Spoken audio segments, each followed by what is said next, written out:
Monsieur le Premier ministre, ces faits de violence contre des manifestants pacifiques et contre des parlementaires identifiés dans l'exercice de leurs fonctions sont sans précédent et particulièrement graves. Votre réponse au président Mélenchon hier à l'Assemblée n'est franchement pas à la hauteur de la gravité des faits.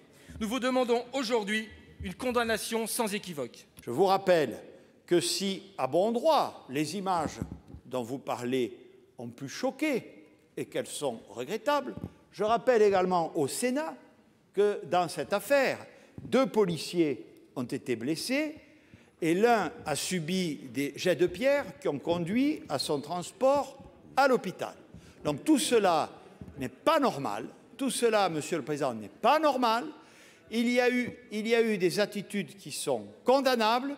J'en profite pour rappeler chacun au calme et à ses responsabilités. Monsieur le Premier ministre, jamais une action d'un syndicat majoritaire, pourtant rarement déclaré en préfecture, et je ne compte pas les policiers blessés, n'a fait l'objet d'une répression aussi violente, et vous me l'accorderez.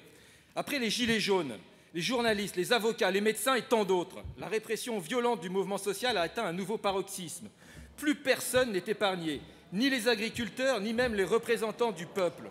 On comprend que vous vouliez supprimer les preuves avec le funeste et heureusement mort-né article 24. Ma demande est simple, Monsieur le ministre, Madame la ministre. Allez-vous respecter les engagements pris auprès de nos concitoyens d'une gratuité totale, sans entourloupe des compteurs Linky, mais surtout allez-vous enfin être plus transparent sur les coûts réels que devront supporter les usagers? Je vous remercie. Je vous confirme, cette installation, elle a eu un coût qui est estimé dans le rapport de la Cour des comptes à 130 € par compteur. Ce coût d'investissement, il est et il sera directement et intégralement supporté par l'entreprise Enedis, entreprise qui le recouvre par des économies d'exploitation dans les prochaines années, avec un réseau plus moderne, un réseau plus flexible, qui permettra à la fois des économies pour le réseau et pour les consommateurs. Il n'y aura donc pas, comme ça a pu être avancé, d'augmentation de 15 € ou d'un autre montant sur la facture annuelle d'électricité qui serait liée au remboursement de cette installation de compteurs. Au-delà des économies d'énergie qui sont rendues possibles par ce compteur Linky, ce sont aussi des économies sur les budgets des ménages, sur les budgets personnels, vous le savez, grâce à une meilleure maîtrise de nos consommations.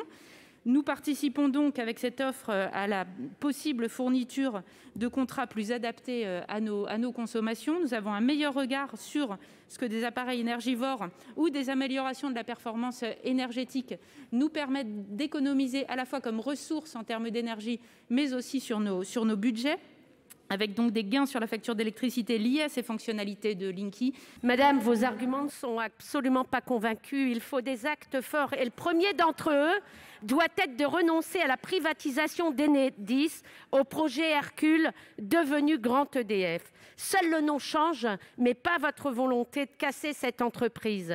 Il faut aujourd'hui résister, madame, aux injonctions européennes dont les compteurs Linky sont un avant-goût libéral bien amer.